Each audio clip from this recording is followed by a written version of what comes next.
You know, sometimes the most complex things are hidden in the words we use every single day, without even thinking about it. Today, we're going to grab one of those words, put it under a microscope, and see just how much power is packed inside. We tend to think that big, complicated ideas need big, complicated words, right? But what if the most powerful concepts are hiding in plain sight, and the words we think are just, well, basic? We're about to see how one of those words actually holds entire worlds of meaning. So I'll just ask you straight up, how complicated can one simple word really be? You might be surprised. We're about to find out just how deep this rabbit hole goes. And our case study for today is the word history. Now, what's so fascinating about this is that it's on the Basic English 850 list. That's a set of words that are supposed to be the absolute fundamentals for communication. But as we're going to see, basic does not mean simple, not even close. Okay, let's start with the basics, the definitions you probably ran into back in school. These are the two big foundational ideas that everything else is kind of built on. So first up, you've got history as this giant uncountable thing. It's everything. The sum total of everything that has ever happened. It's the grand story of the past. So when someone says China has many old books about its history, they're talking about the whole shebang, the entire record of past events. And right away, here's where it gets tricky. We use the exact same word to mean the study of the past. Think about it. A professor of history isn't teaching everything that ever happened. That's impossible. They're teaching the analysis, the interpretation of those events. So the same word is both the raw data of the past and the human lens we use to understand it. That's a lot of heavy lifting for one little word. Okay, so we've got the past and the study of the past. But things get really interesting, really dynamic, when we start talking about history as something you can actually do. This is when the word stops being passive and becomes an action. Check this out. On the one hand, you have making history. That's an active thing, right?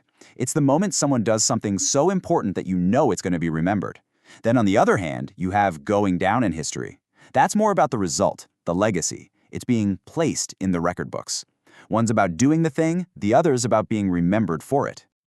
Here's a perfect example. She made history. See? The focus is all on the action. The election was the event, the thing she did that changed everything. Now let's flip it. She'll go down in history.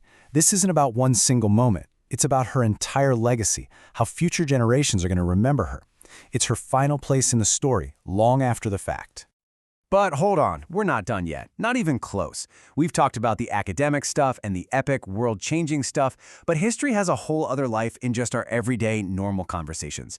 It's an incredibly flexible little word. We're going to look at 3 more really common uses you hear all the time. When history becomes a physical thing you can hold, when it's about someone's personal habits, and when it's just a way of saying, yep, that's over.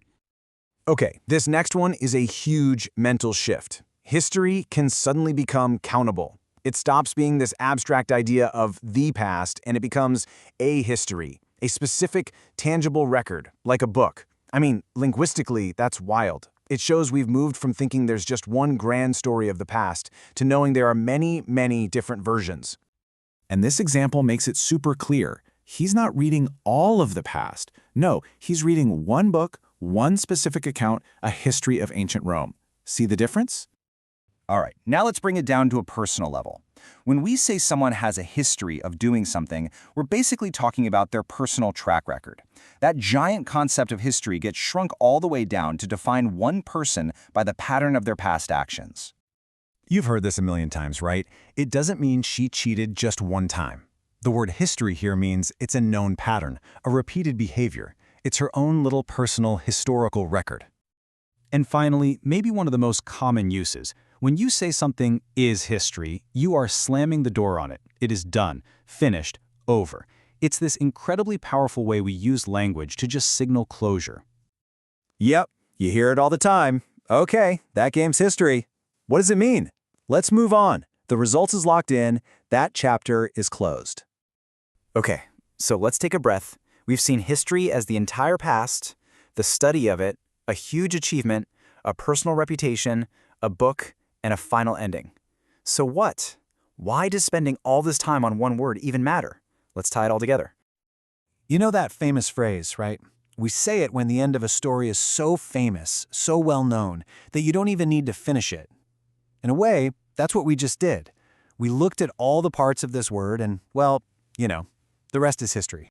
And here's the big takeaway. Remember we said history is on that basic English list? Its real power isn't that it's simple, it's that it's so incredibly versatile. This one single word can be a concept, an academic field, an action, a reputation, and a conclusion. It tells so many different kinds of stories. And that really just leaves us with one final thought.